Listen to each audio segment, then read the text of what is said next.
Hello there. What's going on, everyone? Today we're going to be talking about what to buy first when on a budget for Star Wars Legion, specifically if you're playing the Empire. I typically do these types of videos as well as for other games and other factions, and I try to help new players out. In this video, we're talking about if you're on a budget and you're starting out, what do I need to buy first? And I'm going to prioritize this list based on a couple of things. First off, I do want to caveat the whole thing with this is my opinion, so some of you may disagree with me, and that's totally fine. I also want to say that if there's something in this game that you really got your heart set on, you should definitely get that first before looking at my opinion on things, because I'm going to weigh things based a little bit on the effectiveness of them in the game, how competitive they are, how much value you're getting for your dollar, as well as like how much comes in the box, how versatile it is, and how good certain things are for newer players. And all of that combined, some stuff is going to rank a little bit lower on my list and maybe on someone else's list, but this is going to be a rough kind of list to get you started, specifically to give you the most bang for your buck. So with that being said, I also, if you're new here, I invite you to subscribe because I do a lot of giveaways. I have one going right now for a Force FX lightsaber that's running through the end of February, but there's new giveaways all the time. So hopefully you like what you see. Go ahead and click that subscribe button. All right, so let's go ahead and get started on what to buy first for the Empire. Well, if you're playing Star Wars Legion, the first thing you're going to need is a core set. This is obvious, but I am including it for the sake of being complete. There is a lot of other things you may need as well, like terrain and game mats. Probably glue and paint, because this is a hobby game. You're going to have to assemble your minis, put them on the bases, glue the pieces together.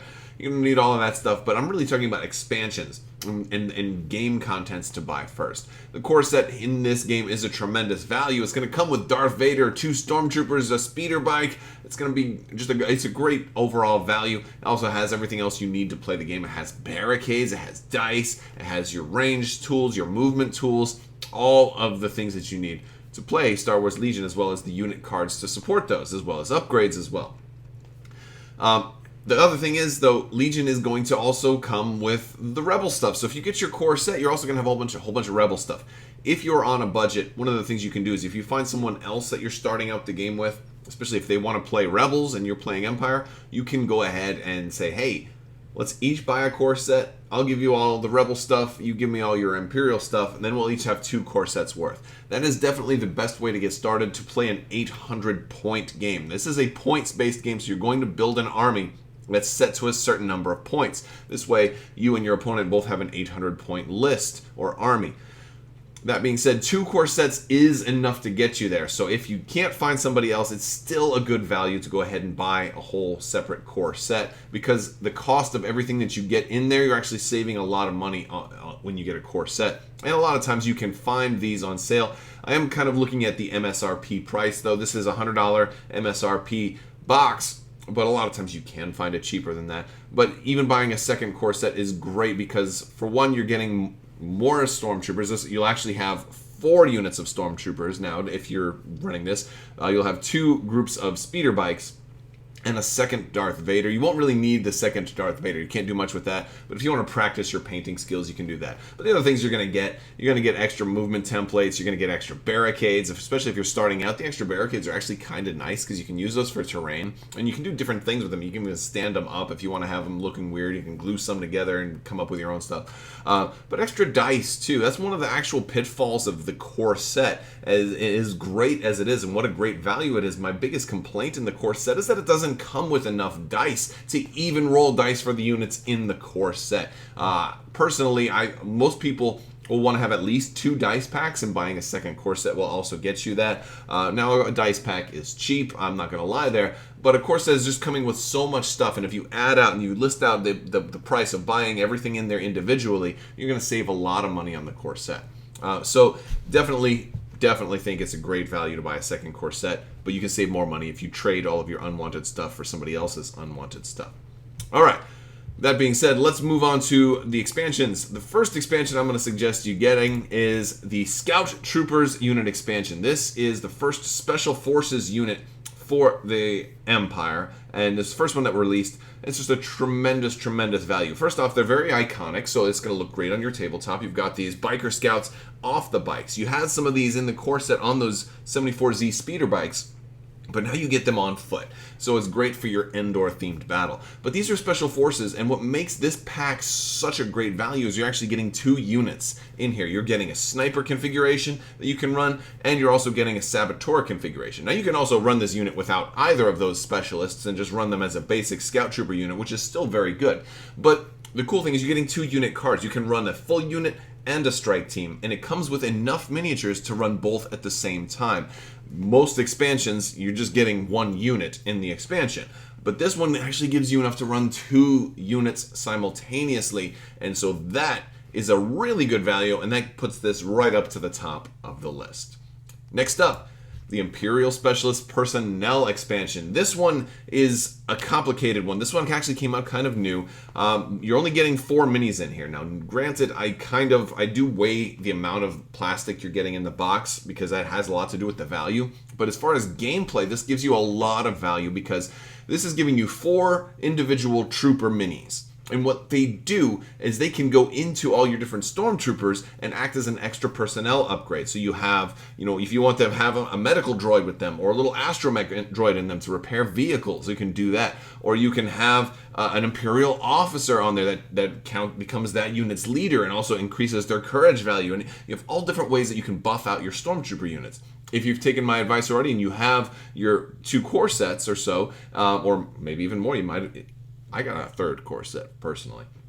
But that was back before there were so many options available for the game. But now you can outfit those Stormtroopers in all different ways. And so this one can upgrade 4 different units because it's got 4 different personnel upgrades. Additionally, though, in addition to having just those personnel upgrades, you can take that officer miniature and you can also add them to the game as a standalone generic commander. So now you don't have to run Darth Vader as your commander. You can run a generic officer. That gives you more points in your 800-point list to fit more other units, like those Special Forces Biker Scouts. Maybe you want to run both of them and you didn't have the points available otherwise. So this one opens up a lot of doors, and the generic officer is just such a great option to be able to have. Plus, you can run 2 commanders if you want. So if you're afraid that Vader is going to die if you run him in aggressively and start attacking all the rebels at point blank range, you can keep this Imperial officer in the back issuing out orders and do things that way. And this Imperial officer is actually a really good officer because they can hand out aim tokens. It does what General Veers does, but just like half as good. And it's nice having that option at a cheaper price. So very cool pack. A lot of versatility in this one. Next up, this is the Death Troopers, Imperial Death Troopers expansion. This one, actually, at the time of me recording this video, this is not even available yet. But based on what we've seen from the limited previews we've gotten so far, this looks to be one of the best units in the game. They are expensive, though. They're going to eat up a big chunk of points, but they look so amazing. It's so hard to kill, so very, very deadly. I think if you also, a lot of people really liked Rogue One. A lot of people really, really like the look of the Death Troopers too. This has been one unit that people have been crying out for since the game was first made. Well, that and an AT-AT, but an AT-AT. I don't think we're going to get that though, but maybe.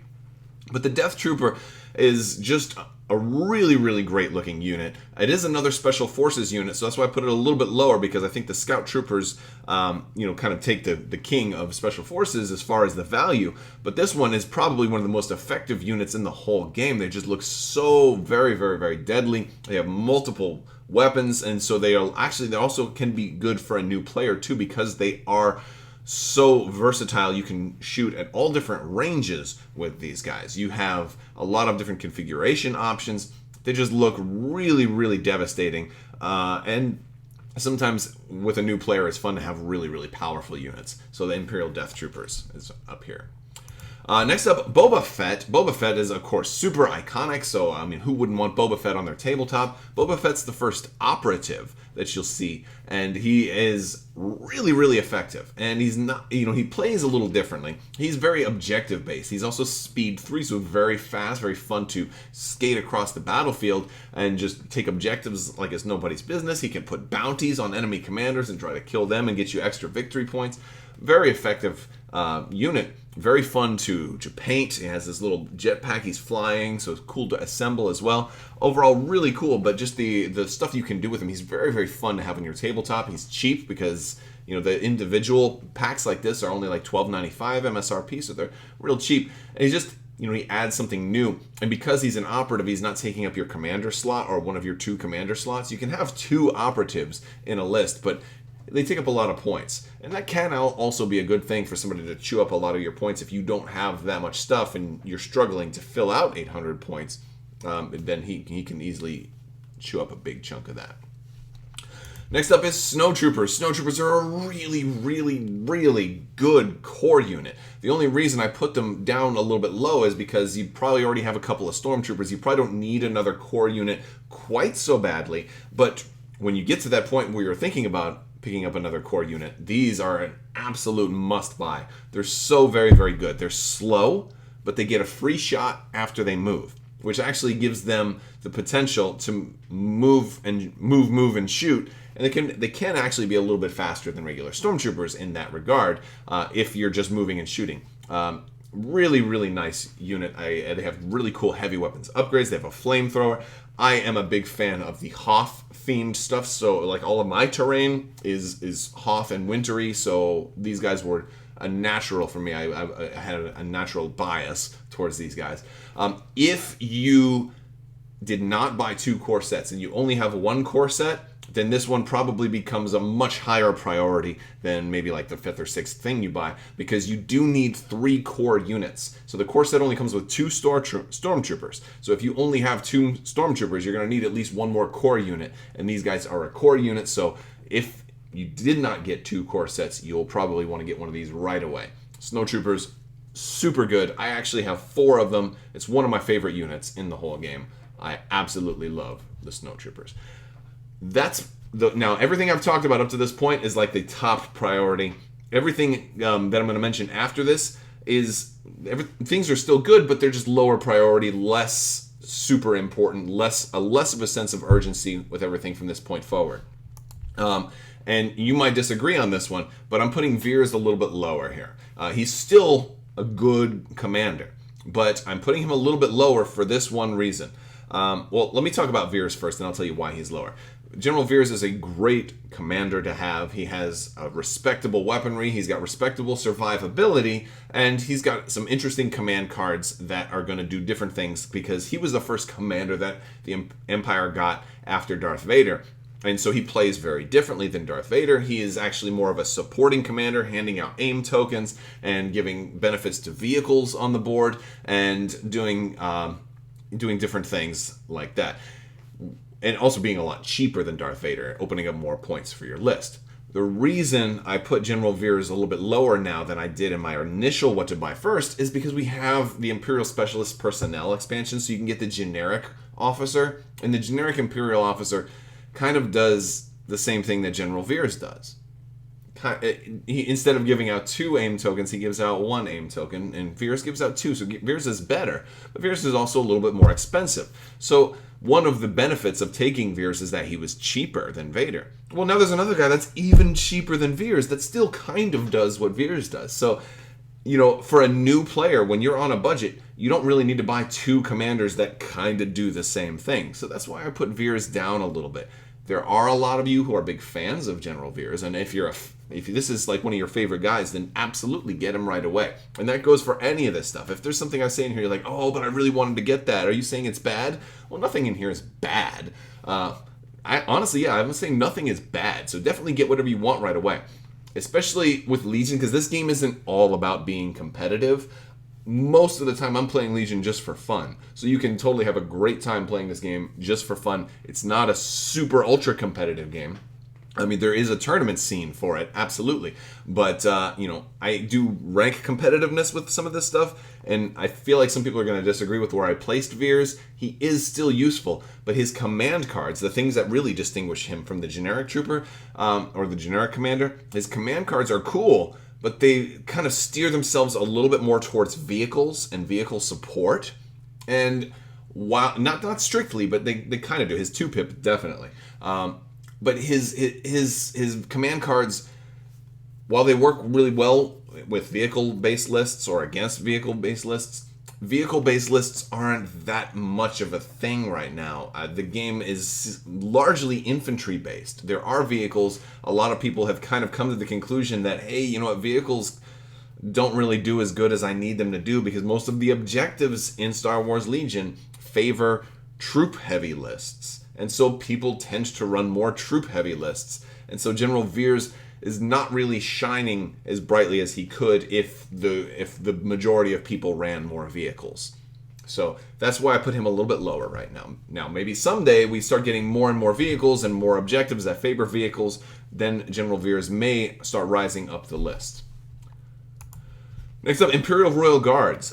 These guys, I ranked them a little lower because, well, I do like the unit. I actually really like this unit. Very, very much so. But you're only getting 4 minis in one box, and for the same price as another Special Forces, you're really not getting as much here. This is a very effective unit, though. They have guard. They can protect other people.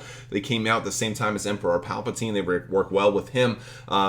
But you don't need him for that. They can protect anybody that's sensitive. They can protect your generic trooper, or your generic commander. They can protect your snowtroopers as your snowtroopers are moving up. You don't want, any unit that you don't want to take that many losses work really well right next to a Royal Guard. They actually are very, very good with scout troopers, because the scout troopers normally only have a white defense die, whereas these guys have that red defense die, and they can roll their dice instead. So you're getting a really great mechanic here. But you're only getting 4 minis. The base unit only runs 3 minis. They have 2 health each, but you can add the 4th one. So you're not really getting that much plastic with this expansion. So that's kind of why I ranked it a little bit lower. It's less crucial for a new player. Very cool unit, though. Very fun to paint. It looks cool having something red on your battlefield as opposed to everything being like kind of black and white. So they look cool in that regard, too. I do really like these guys. They're fun. They're melee, though. They move in and they charge.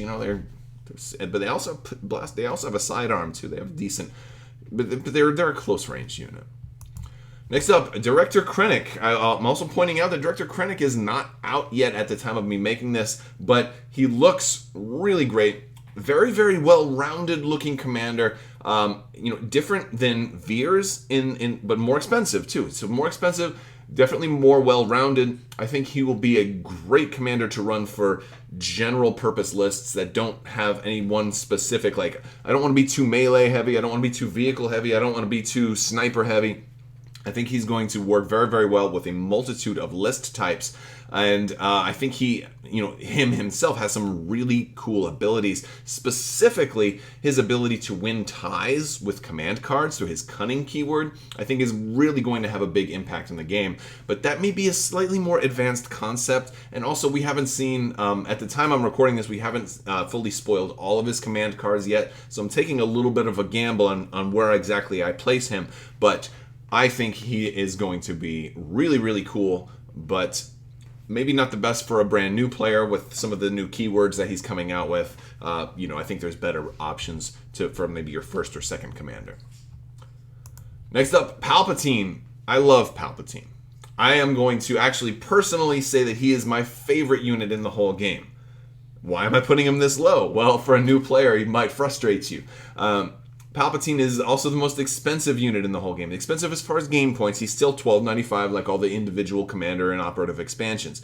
But Palpatine, and again, this is one of those things. If you want to run the Emperor, buy the Emperor first. No problem with it. He's speed 1. He's really slow. And you get 2 actions per turn. Now, one of his actions is amazing because he gives somebody else a free move or attack. That's very, very effective. But here's the problem. If he's doing that, then he's not moving. One of the biggest problems with Emperor Palpatine is trying to get him into the action. And it's really hard to do that. And it could be frustrating for a newer player to have this really powerful character that doesn't ever actually get into the battle. So I think running Palpatine and running him effectively requires you to have a little bit more of an understanding of the intricacies of the way Star Wars Legion works. And once you are more of an intermediate player and less of a rookie, you'll be able to make better use of Palpatine. So that's why I put him a little bit lower. I still love him because when he works well, it's super amazing. He can just shock. He can shock things multiple times. Especially if you've kept him undamaged, he can take damage and just keep attacking over and over and over and over and over again. Nobody else can do that. It's amazing, and that's really what you're paying for. But if you don't get him close enough to really be able to do that, it becomes frustrating. So, next up, the TX-225 Gav Occupier Combat Assault Tank. This is the tank from Rogue One. Again, this is another one that hasn't actually come out yet, but it does have transport. It has these transport rules, and they did spoil the transport rules, and it looks really cool. And I think this is going to be one of those things that will maybe make Palpatine a little bit better. So this might be something you get if you're also getting Palpatine. I would love the idea to be able to put Palpatine on this tank, drive him into battle, and then get him into the middle of the battlefield like 3 turns ahead of time and actually be able to do some stuff with him. That sounds super exciting to me. So I think this tank is going to be really cool as far as that. It's also a heavy. You know, we haven't talked about any heavies yet on this list. The heavies are generally, these heavy vehicles are generally seen as not that competitive. Around the whole game, because it is an infantry-based game, there aren't objectives that really require vehicles or get benefits for vehicles. Most of them want troopers, so that alone kind of makes this one a lower buy. Also, these are like $50. They're kind of expensive, so if you're on a budget and you probably can't afford this right away, and your money is probably much better off spent elsewhere. But it does look super cool. It's going to have this big base, and it's going to be pretty configurable, so that looks great. Next up, Bosk. Bosk is another operative. We haven't seen everything from Bosk spoiled yet, but he does look super, super cool. And he's also going to be able to do a bounty like Boba Fett can. He's got these new Dioxis charges. Looks really cool, and it looks like you'll be able to build him differently. He seems fun. Next, the AT-ST. Another $50 expansion. It's expensive. It's super fun, but it doesn't really win that many games. It's crazy. It uses up so much of your list, and there's not that much to really help you win when you're running an AT-ST. It's just fun to be able to shoot stuff. The problem is, the AT-ST did get a little better with the latest rules update. You could lose your main gun, and then you wasted a quarter of your list just for this. But they changed that to where you will now go ahead and only lose half of the dice on your main gun. So this one may end up rising in the ranks a little bit, but ultimately, this is one people buy if they want a gorgeous model, because the biggest selling point for this one is how gorgeous it is. It's an absolutely phenomenally good-looking model. But that is, and it's fun to play on the battlefield. But the reason I have this so very low is because it's just not something a new player on a budget needs to spend their money on right now. When you can afford it, it's a great buy. When you can afford it, it's a great buy for fun games. But if you're going to a tournament, I probably wouldn't bring an AT-ST. I would probably do the Gav before this, because that has, in addition to being a heavy vehicle, the weaponry seems close. This still got better weaponry, but the tank also can transport those slow units like Snowtroopers or the Emperor, and that's a really, really valuable thing. Whereas this is less valuable on the battlefield as far as gameplay effectiveness. Next up, the EWeb. The EWeb looks super cool, and it's got Snowtroopers, and that's great, but it's slow and it's hard to use. It doesn't have the long range that the Rebel turret has. You can move it, but it's speed 1, and it can't move twice in a turn. Can't move and shoot. It's just something that's very hard. The purpose of the EWeb is to lock down one location and be able to kind of secure that location. It's a harder unit to use than it ought to be, and I don't recommend it for new players. And then next up, we're at the bottom now, these very, very low priority things, the 74Z speeder bikes. These are so low because you get them in the core set. You've already got one. You don't need to buy a whole another one in the expansion pack. You're really not getting anything new in here. Here's what you're getting. You're getting an upgrade card that you can find in the other vehicle packs, so you don't really need the upgrades that come in here. And you're getting an alternate sculpt. So alternate sculpts are cool, but not if you're a new player on a budget, right? If you want, basically it's just, normally you have one guy driving and another guy shooting back. But in this pack you got 2 guys driving, one's just like leaning forward more. That's really the only difference. And then the last thing is the Stormtrooper expansion pack. Again, you're getting these in the core set. You get 2 of these in the core set. And in this pack, you don't even get an alternate sculpt. You do get one upgrade that isn't found in the core, or I think maybe 1 or 2 upgrades that aren't found in the core set, but they're found in other expansions, specifically the Snowtroopers. So if you need to get another core, get Snowtroopers instead. You're getting the same upgrades in the Snowtroopers Plus, you're getting a much cooler unit. So, the only reason I'd say to get the Stormtroopers expansion is if you are maybe just building a diorama and you want a whole bunch of Stormtroopers and you want like a legion of 10,000 Stormtroopers, then go for it. Although, honestly, I'd still suggest getting another core set instead. So that is it, guys. That is my list of what to buy first if you are an Imperial player for Star Wars Legion on a budget. I'm going to point out that there's probably going to be new stuff announced all the time. These lists are kind of hard to maintain because Legion has a rapid release schedule. There's new stuff coming out every single month. There's new things being announced and revealed all the time. There's new stuff that is showing up in stores all the time.